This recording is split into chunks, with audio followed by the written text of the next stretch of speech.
For the Exam 2-2 video, I selected Prompt A to discuss the population genetic force of inbreeding and the effect it has on the Hardy-Weinberg equilibrium.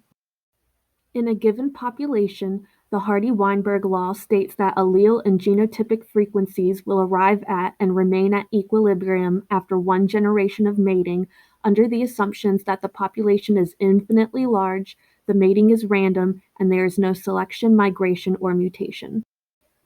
For an autosomal gene with two alleles, big A and little a, that has three genotypes and phenotypes, the Hardy-Weinberg equilibrium equation for genotypic frequencies is such, where P and Q are the frequencies of the big A and little a alleles respectively. For my fictitious population, the genotypic frequencies are as such and are currently in Hardy-Weinberg equilibrium. In order to calculate the frequency of the big A and little a alleles, I use the following math.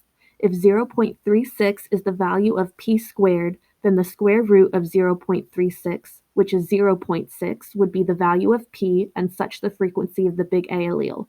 If 0.16 is the value of q squared, then the square root of 0.16, which is 0.4, would be the value of q, or the little a allele. A population genetic force such as inbreeding changes these values.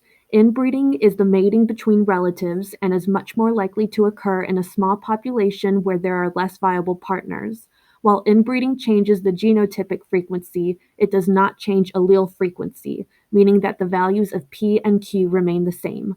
The frequency of genotypes in a population changes over time in a way that leads to an increase in homozygotes and a decrease in heterozygotes.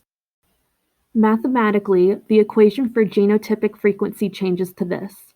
It is an alteration of the Hardy-Weinberg equation with the inclusion of variable f, which is the inbreeding coefficient that measures the probability that two alleles are identical by descent. F equals 0 when there is no inbreeding, and equals greater than 0 but less than 1 when there is inbreeding. For my fictitious population, I introduced inbreeding with an inbreeding coefficient of 0.5833. In order to calculate the new genotypic array, I simply inputted the values of F, P, and Q into the new equation.